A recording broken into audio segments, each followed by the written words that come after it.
ಓಂ ನಮೋ ಭಗವತೆ ವಾಸುದೇವಾಯ. ಶ್ರೀ ಗುರುಚರಿತ್ರೆ, ಶ್ರೀ ದತ್ತಾತ್ರೇಯ ಚರಿತ್ರೆ, ನಿತ್ಯ ಪಾರಾಯಣ ಗ್ರಂಥ, ಅಧ್ಯಾಯ 25. ಶ್ರೀ ಗುರುಭ್ಯೋ ನಮಃ. ಹರಿ ಓಂ. ಶ್ರೀ ಗುರುಗಳು ಗಾಣಿಗಾಪುರದಲ್ಲಿದ್ದಾಗ ಬೀದರ್ ನಗರವನ್ನು ತುರುಷ ರಾಜನೊಬ್ಬನು ಆಳುತ್ತಿದ್ದನು. ಅವನು ಕೆಲವು ವಿದ್ವಾಂಸರನ್ನು ಬೆದರಿಸಿ ಹಣದ ಆಸೆ ತೋರಿಸಿ ತನ್ನ ಮುಂದೆ ವೇದಘೋಷ ಮಾಡಿಸಿ ವಿಪ್ರನಿಂದೆ ಸಮಾಜನಿಂದೆ ಮಾಡುತ್ತಿದ್ದನು. ಒಮ್ಮೆ ಈ ರಾಜನ ಸಭೆಗೆ 4 ವೇದಗಳನ್ನೂ ಬಲ್ಲ ಇಬ್ಬರು ಘನಪಂಡಿತರು ಆಗಮಿಸಿದರು. ಅವನೆದುರು ವೇದ ಪಠಿಸಿದರು. ರಾಜನಿಂದ ಬಿರುದುಗಳನ್ನು, ಇತರ ಪಂಡಿತರಿಂದ ಜಯಪತ್ರವನ್ನು ಪಡೆದರು.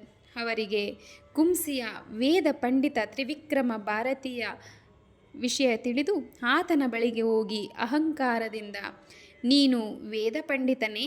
ನಿಜವಾದಲ್ಲಿ ನಮ್ಮೊಡನೆ ವಾದಕ್ಕೆ ಬಾ ಎಂದು ಕರೆದರು. ತ್ರಿವಿಕ್ರಮ ತಾನು ವೇದ ಬಲ್ಲವನಾದರೂ ತನಗೆ ವಾದದಲ್ಲಿ ಆಸಕ್ತಿ ಇಲ್ಲವೆಂದು ವಿನಯದಿಂದ ಹೇಳಿದರು. ಆದರೂ ಆ ಅಹಂಕಾರಿ ಪಂಡಿತರು, ವಾದ ಮಾಡು, ಇಲ್ಲದಿದ್ದರೆ ಜಯಪತ್ರ ಕೊಡು ಎಂದು ಹಠ ಹಿಡಿದರು. ತ್ರಿವಿಕ್ರಮನು ಆಗ ಇವರಿಗೆ ಶ್ರೀ ಗುರುಗಳಿಂದಲೇ ಬುದ್ಧಿ ಕಲಿಸಬೇಕೆಂದು ತೀರ್ಮಾನಿಸಿದರು. ಅವರನ್ನು ಕುರಿತು, ಪಂಡಿತರೇ, ಗಾಣಿಗಾಪುರ ಎಂಬ ಊರಿದೆ.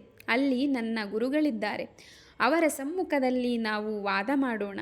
ವಾದದಲ್ಲಿ ಸೋತರೆ ನಾನು ನಿಮಗೆ ಜಯಪತ್ರ ಬರೆದು ಕೊಡುತ್ತೇನೆ ಎಂದನು. ಈ ಮಾತು ಅವರುಗಳಿಗೆ ಒಪ್ಪಿಗೆಯಾಯಿತು. ತ್ರಿವಿಕ್ರಮ ಭಾರತಿಯು ನಡೆದು ಗುರುಸನ್ನಿಧಿಗೆ ಹೊರಟರೆ ಆ ಪಂಡಿತರು ಪಲ್ಲಕ್ಕಿಯಲ್ಲಿ ಕುಳಿತು ಅವನೊಂದಿಗೆ ಗಾಣಿಗಾಪುರ ತಲುಪಿದರು. ಎಂಬಲ್ಲಿಗೆ ಸರಳ ಶ್ರೀ ಗುರುಚರಿತ್ರೆಯ 25ನೆಯ ಅಧ್ಯಾಯವು ಸಂಪೂರ್ಣವಾಯಿತು. ಶ್ರೀ ದತ್ತಸ್ತವರಾಜ ಜ್ವಾಲಾಮುಖಿ ಇಂಗುಲಾಚ ಸಪ್ತಶೃಂಗ ತಥೈವ ಚ ಏತತ್ಸರ್ವಂ ಕೃತಂ ತೇನ ದತ್ತ ಇತ್ಯಕ್ಷರದ್ವಯಂ ಅಹೋಬಲಂ ತ್ರಿಪತಾಗಾಂ ಗಂಗಾಸಾಗರಮೇವ ಚ ಏತತ್ಸರ್ವಂ ಕೃತಂ ತೇನ ದತ್ತ ಇತ್ಯಕ್ಷರದ್ವಯಂ